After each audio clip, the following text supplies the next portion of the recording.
In this video, I'll show you how you can fix Minecraft launcher is not launching or starting. First step is you want to open up the task manager. In here, go to details, sort by the name, press anywhere and press M, then look for Minecraft. If you have Minecraft open, you want to end the task right here so it's completely closed down. Then once you've done that, what you want to do is try and relaunch Minecraft and see if it works now. If it still doesn't work, come here and search for Minecraft launcher. Right click and go to app settings. Inside of here you want to scroll down, press terminate, then press repair and then press reset. After you've done this, it should now work. If it's still not working, another thing you can do is you can either try and install it from the Microsoft Store, or you can go on their website on Google and install it from there.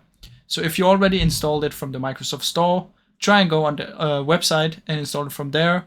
If you already installed it from the website, then try and do it from the Microsoft Store. Now, a last solution you can try is to reinstall Minecraft. So just search for apps and features, search for Minecraft, click on it, uninstall, and once you've uninstalled it completely, just go reinstall it. Now, I really hope this video helped fix your issue.